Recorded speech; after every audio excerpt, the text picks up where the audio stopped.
Hey, how about you, everybody? Welcome into the Monday edition of Inside the 20 with myself and Keith Niebuhr. It is our job to get as much recruiting intel to you within the 20-minute mark, and we're going to do our best to make that happen. Keith, welcome in, big dog. How you doing? I'm good, man. Ready to get rolling. Let's go. Well, let's do it. Before we do, man, let's give a big how about you to Caleb Schofield with Mike Patton Auto down in LaGrange, Georgia, 1406 Lafayette Parkway in LaGrange, Georgia. Caleb got if you need a used or new car, give Caleb Schofield a call. Sells new Ford, Lincoln, Chrysler, Dodge, Jeep, Ram, and even Hondas. Fantastic used car lot. Keith knows he just purchased one from Caleb. Did a fantastic job. And Keith, with his used car, got a free multi-point inspection before we sell them. And also, you got a 3-month, 3,000-mile warranty on all used cars. The new cars come with a lifetime powertrain warranty, unlimited mileage, unlimited time. Give Caleb Schofield a call. And if you're not in the market and you know somebody is, Caleb pay you $300 for sending them to him.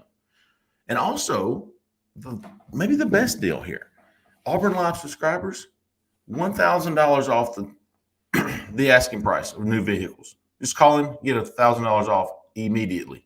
$27,000 car becomes $26,000 just because you're a subscriber to Auburn Live. 334-531-0996. Caleb Schofield, Mike Patton Auto in LaGrange.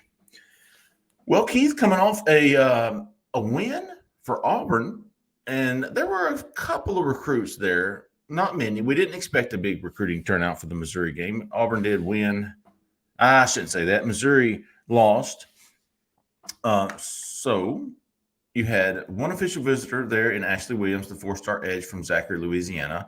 You had the IMG guys there for, I think, a half, and then they bolted and went to Tuscaloosa for the Alabama-Vanderbilt game. You had Gabe Harris was among them, the 4-star edge. Other than that, really nothing too significant as far as recruiting goes. Keith, your takeaway from the Missouri game and recruiting? 11 a.m. games are Sure. not ideal, but it was a good situation for Auburn to have Bradenton IMG, which has 4 dozen Division I prospects playing in Phoenix City the night before they beat Central in a really well contested game. So in IMG's senior class, really Auburn's only involved with a couple of guys, one being Gabriel Harris. You mentioned him, the Georgia commit, 4-star edge. This guy's absolutely dynamite player, high motor. I talked to the strength coach down at IMG last week, and he raved about the kid's work ethic and just said he has that extra gear both in practice and in the weight room, and that's impressive. So he's committed to Georgia, but if it's not Georgia at the end of the day, it'll probably be Auburn. So what gives Auburn a chance? Well, he likes the coaching staff, Rock Bellantoni for one, the edge coach.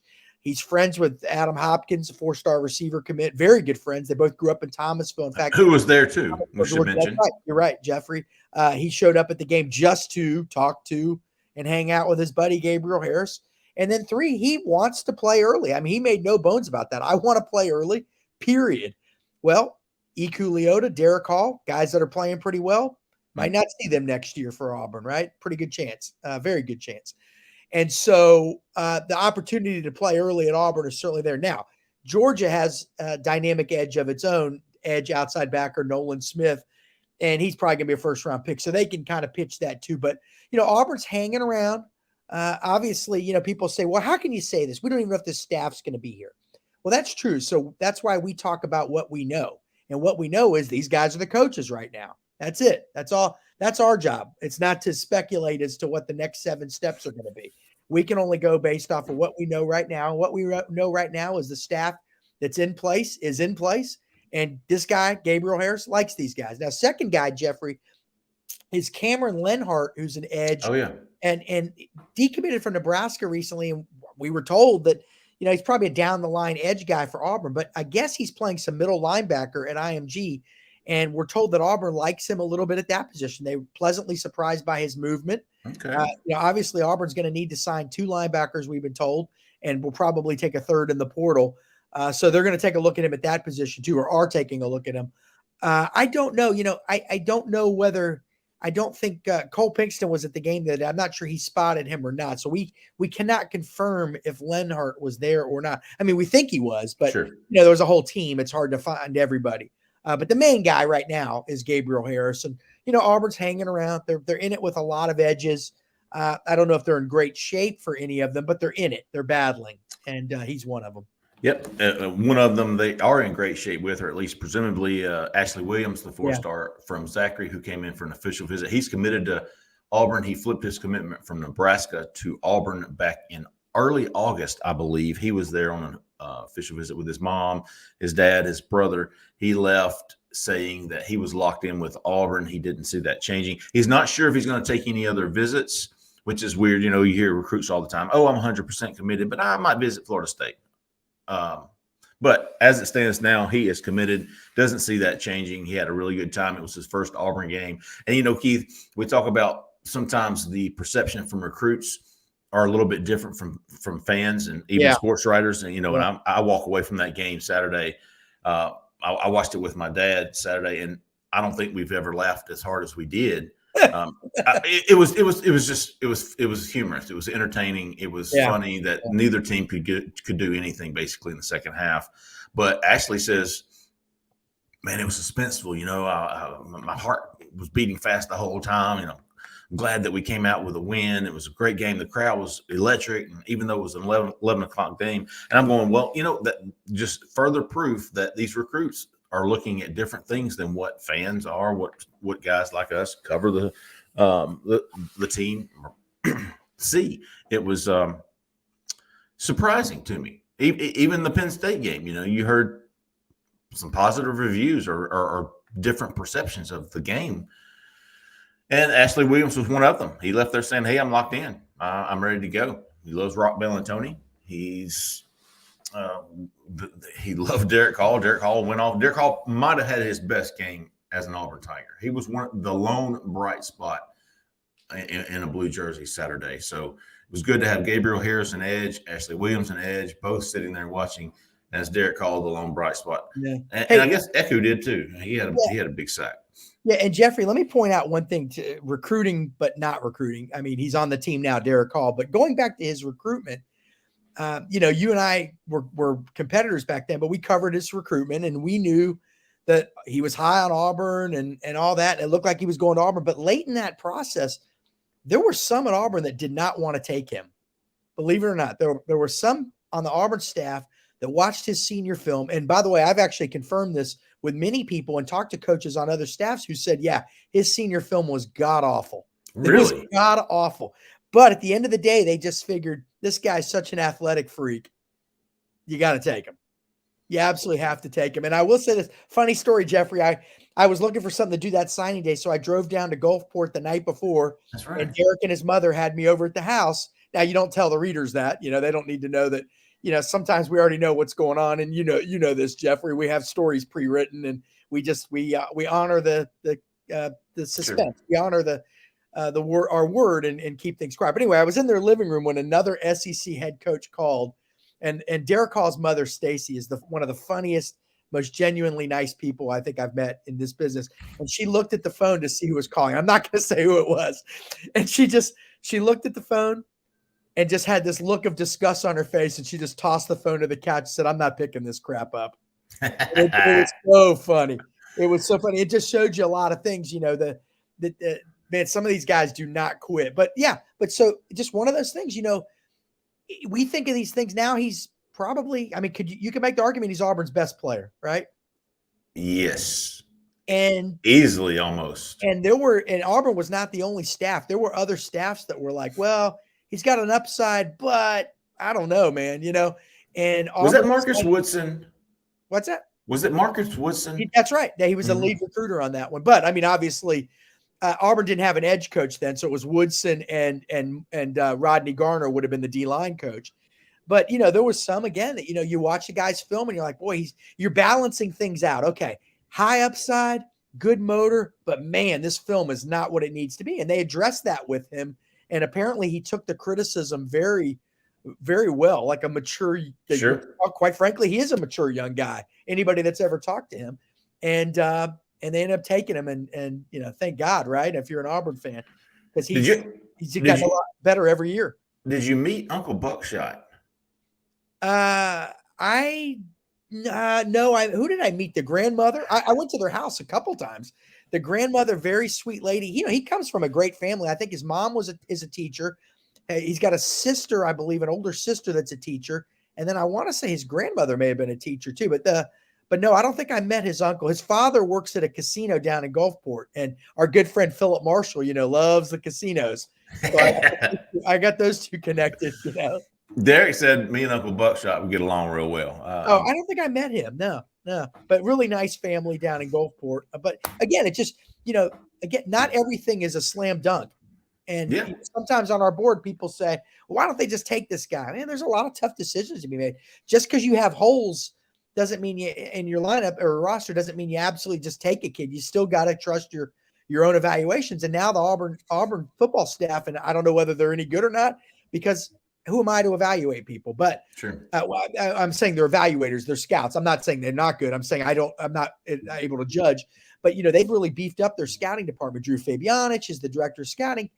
18 years, I think, with the Dallas Cowboys, was once the defensive line coach at Tennessee. So you pay these people for a reason. I mean, you have to trust their evals, and you hope in the end it works out. But it certainly worked out with Derek Hall, but it almost didn't. Speaking of evals, Auburn sent out another offer last night to a defensive back from down in South Florida, if I'm not mistaken, Keith, Edwin Joseph. And I think you got him on the horn shortly thereafter. What do you know about Edwin? Yeah, this is an interesting one. We actually heard a little bit about him last week that he could visit this week. And of course, like an idiot, I just put it off and didn't look into it further. And then Auburn offered him a scholarship. So yeah, exactly. So 6 foot, 175, plays at Hollywood Chaminade Madonna, which same school that produced Sean Shivers, same school that produced, I think, Elijah Canyon. But they're winning multiple state titles down there. And Broward County is now, it's not Dade County anymore, where Miami is. Broward County, where Fort Lauderdale is really the epicenter of high school football recruiting, not only in the state of Florida, but arguably the entire country right now. And that school is one of the 3 or 4 best programs. I'll give you the 4. St. Thomas Aquinas, we've all heard of that one. Plantation American Heritage, which gave Auburn the speedy receiver a few years ago. And then you have Fort Lauderdale Cardinal Gibbons. Dillard, which, produced all those studs for Auburn back in the 90s, is making a comeback. But the other one really is Hollywood Chaminade Madonna, loaded program. This guy plays a lot of different positions, but Auburn is recruiting him at corner. I think there's a very good chance he's going to be at Auburn this weekend. I mean, he gave Chad Simmons of On3 a top 4 last week, but he told me last night, the young man Edwin Joseph, that's not really a top 4. It was more of, these are the schools that are recruiting me the hardest. But so anyway. Who were they? Yeah, I'm looking it up right now. I got to remember. I had to BS for a little bit. Okay. Schools he talks to the most: Miami, Penn State, Louisville, and Utah. But the door is open for other schools, and Auburn knows that. And I think Auburn might have a realistic chance to become a factor here. I mean, you generally don't offer a kid at this point if you're not just throwing offers out. You do your research. The kid's playing well. He's at a great program. Damian Jones, I believe, is the coach, does an unbelievable job down there. So I think they're going to have a shot here. We'll see. He's got to visit once. He says, hey, if I come up, and I think he will, and it goes well, I'll probably come. And if they keep talking to me, obviously, then I'll come back for an official visit. So I think moving forward, he's going to be somebody to watch. Now, again, we don't know. I don't know what we don't know, Jeffrey, where he is on the board. These things we don't know. But they did offer him. And, at cornerback. That's right. He says mostly corner, whatever that means. So, but somebody to track moving forward, I think, no doubt. New offer. And then you've got Tadarius Collins coming in this next week. You've got, there was another, Alex Sanford, who was supposed to be at the Missouri game. Yeah. And is going to come in for an official visit for the LSU game. I'm expecting the second best looking list for a night game this Saturday night. As far as recruiting goes, this is a game that you want to get recruits to. The atmosphere and stuff, Jordan Hare under the lights is about as good as you're going to get this year, especially with the home schedule. So, no, you're right. Can I say one thing? Please. I always cut you off. You got kids in Atlanta. I know fans aren't going to want to hear this, but you've got kids in Atlanta and Chattanooga and Columbia, South Carolina, Jacksonville. They never get a chance to see LSU because it's so far away. So that's another hook to get them to Auburn. You say, well, why do you want them coming to look at LSU? You don't care. You just want them at your stadium. And if you put on a good show, and if they like talking to your coaches and your support staff and they see the energy in the stadium, then you can win over some of these kids. And, for the 2023 class, it's obviously getting later and later in the cycle. But for 24s and 25s, that's significant. So LSU, like Auburn, is a big name. People want to see Auburn. Then you throw a second big name and they want to go see them too. So it's an attractive matchup to a lot of kids because they just look, Jeffrey, if you and I live in Orlando, that's a hell of a drive to Baton Rouge, right? Man. Not so bad to Auburn to see LSU. So again, you get kids to your school any way you can, basically. And I think it's going to be another marquee matchup. I really do. And there's a chance that Lewis Carter, the 4-star linebacker in Tampa, that Auburn's been heavily recruiting, a chance he could be up there. They're working on him hard. It's going to be Friday night. You did too, didn't you? Yeah, I did. Christian Robinson, you're right. Auburn's linebackers coach was there. He's a great player. To me, he's probably Auburn's. If it's not Jaden Osbury, it's got to be him, his top linebacker prospect. And the guy you mentioned, Alex Sanford, I think you've been all over this. I kind of think Auburn's got a real shot to flip him from Arkansas. Apparently, his family is really high on Auburn. We'll see. Yeah, that'll be one to watch. We mentioned evals this past weekend. Christian Robinson went to see Lewis Carter. He then left and went to Carrollwood Day to watch Clay Whedon, the Michigan State offensive line commitment. You had Ike Hilliard, Cadillac Williams, both at the IMG Central Phoenix City game. And Jimmy Brumbaugh was out watching Stephen Johnson School in LaGrange, a defensive lineman. Also has Raul Aguirre, a linebacker. And there was one other coach. Who am I forgetting? Zach went to see Thompson Clay Chalk Bowl, which both teams are full of 2023, 2024, and even 2025 recruits. So Auburn was back on the road this past weekend. And, you mentioned Jaden Osbury. He's the guy I'll be watching to see if he's going to come back in this weekend for an unofficial visit. And Notre Dame's off to a not a great start. Auburn's 3-1, but not a pretty 3-1. Yeah. Again, we thought, I say we because you and I talked to different people and some of the same people. And I think we're on the same page on that one too, which is if these guys are around to coach next year, then, if it's December and it's looking like these guys are going to be back, then maybe they'll have a shot with Jaden Osbury. They have felt that way from what I'm told. I think you've heard the same thing. Sure. Yeah. I'm not trying to steal your info here. No, that's I thought Clay Whedon was an interesting eval. Yeah, and I talked to him Sunday night. Again, big offensive lineman, Michigan State commit. I guess he could play. Jeffrey, you made a great point. They're recruiting swing guys on the offensive line. You mentioned that the last couple of weeks. Clay's a big kid, 6'6" or so, but he could play inside or outside, right tackle or guard. They went and saw him, and he says, and I'm going to have a story at some point Monday. He says he hears a lot from Auburn, including Brian Harsin, and they're trying to get him to visit. He is going to try. Unfortunately, I think his open week is Auburn's open week, and that always kind of stinks a little bit because, it's not, and I will say this too. Let me just point this out. It's not always about time. Jeffrey, you and I don't come from rich families, or at least I did. And I don't know if you did. Maybe you might have been driving a Mercedes as a 16-year-old hotshot in Alabama. I don't know. But getting from Tampa up to Auburn isn't a $30 deal, right? All right. Gas, hotel. You need probably 2 nights hotels, right? Because at least one. So it's expensive. So those things come into play too. But he's going to try, I think, to get up to Auburn this season. So that's interesting. I'm curious to see, is he moving up the board? Is he still, or is he a down the line guy? He says that Auburn's telling him, yeah, they want him. He's a take right now. So we'll see. And getting to Michigan State's even harder to get to from Auburn.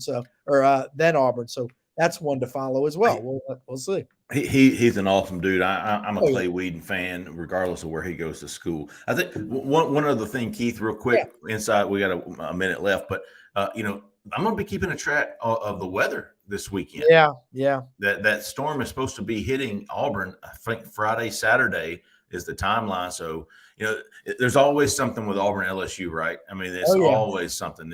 Certainly this could be the hurricane game but certainly something to keep an eye on. And we'll be back Wednesday to talk about some unofficial visitors expected to come in this weekend. We're expecting it to be a pretty good list.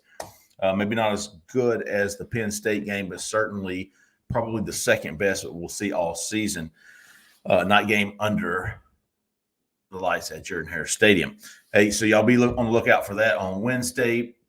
We're going to have the call-in show tomorrow night. We'll be back Thursday with a modcast, and we'll do another little recruiting recap on Friday. We appreciate everybody listening. If you're not a member of Auburn Live on 3, now is the chance to do so. 50% off. We'll even give you the first week free. Also, if you're watching this on YouTube, man, go like and subscribe to that Auburn Live channel. We would appreciate it. We don't ask for anything other than you subscribe. Turn on those notifications. You'll get the videos as soon as they get uploaded, man. We appreciate everybody. Stay tuned this week for all the content, free content on YouTube from Auburn Live on 3. For Keith, for Zach in the back, I'm Jeffrey Lee. Y'all stay out of the left lane, please. See you.